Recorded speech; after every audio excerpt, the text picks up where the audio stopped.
Power star Puneeth Rajkumar ಅಭಿನಯದ ಆಕಾಶ್ ಚಿತ್ರ 21 ವರ್ಷದ ಬಳಿಕ ರಿಲೀಸ್ ಆಗ್ತಿದೆ. ಪುನೀತ್ ಜನ್ಮದಿನದಲ್ಲೇ ಈ ಚಿತ್ರ ತೆರೆ ಕಾಣಲಿದೆ. ಈ ಹಿಂದಿನ ವರ್ಷ ಜಾಕಿ ಚಿತ್ರ ಬಂದಿತ್ತು. ಈ ವರ್ಷ ಆಕಾಶ್ ಚಿತ್ರ ಬರ್ತಾ ಇದೆ. ಆದ್ರೆ ಈ ಸಿನಿಮಾದ ಮಧ್ಯೆ ಡೆವಿಲ್ ಸಿನಿಮಾ ರಿಲೀಸ್ ಆಗ್ತಿದೆ ಅನ್ನುವ ಸುದ್ದಿ ಸಡನ್ ಆಗಿ ಕೇಳಿ ಬರ್ತಿದೆ. ಪುನೀತ್ ರಾಜ್ಕುಮಾರ್ ಅಭಿನಯದ ಆಕಾಶ್ ಚಿತ್ರ ಹೆಚ್ಚಿನ ಥಿಯೇಟರ್ ಅಲ್ಲಿಯೇ ತೆರೆ ಕಾಣಲಿದೆ. ಹೆಚ್ಚು ಕಡಿಮೆ 80ರಿಂದ 100 ಥಿಯೇಟರ್ಗಳಲ್ಲಿ ಅನ್ನುವ ಮಾತು ಕೂಡ ಇದೆ.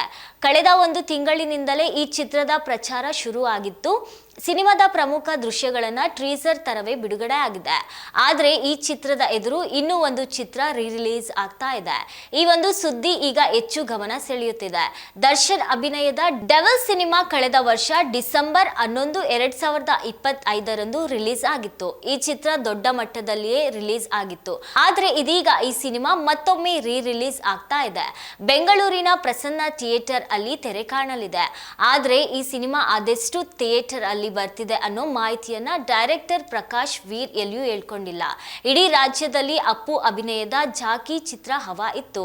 ಈ ಸಲ ಆಕಾಶ್ ಸಿನಿಮಾ ಕ್ರೇಜ್ಗೆ ಮುಂದಾಗಿದೆ. ಈ ಚಿತ್ರದ ಎದುರು ಡೆವಿಲ್ ಸಿನಿಮಾ ಬರ್ತಿದೆ ಎಂಬುವ ಸುದ್ದಿ ಈಗ ಎಲ್ಲೆಡೆ ವೈರಲ್ ಆಗಿದೆ.